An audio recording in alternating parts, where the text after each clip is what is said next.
Un grand nombre d'ouragans qui frappent les États-Unis passent par ici, dans les Bahamas et à côté de Cuba. Là, c'est Castle Bank, notre destination. Et on est dans cette région pour quelle raison? C'est un banc sous-marin au large des côtes de Floride. Il y a des fosses très profondes qu'on appelle les trous bleus.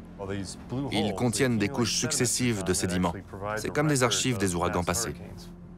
Tous les sédiments marins sont déplacés par l'eau en permanence et ils s'accumulent à ces endroits-là. Ils gardent la trace de tous les sédiments au fil du temps.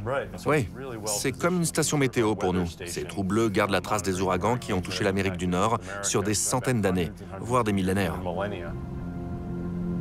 Je suis fasciné par ces grottes sous-marines. Elles contiennent l'histoire des ouragans. Pour la décrypter, Jeff nous explique qu'il creuse de profondes carottes dans le plancher marin. Je vais la soulever. Tu mettras le bouchon. Le plus vite possible. Ces échantillons sont une mine d'informations. On la met sur le pont. Les strates de vase racontent le passé et livrent des indices sur notre avenir. Les ouragans sont souvent liés à la température de surface de l'océan. Ce qui nous inquiète, c'est que le réchauffement de la planète provoque des ouragans de plus en plus violents. Une augmentation de fréquence ou d'intensité? Ou les deux? On essaie de le déterminer.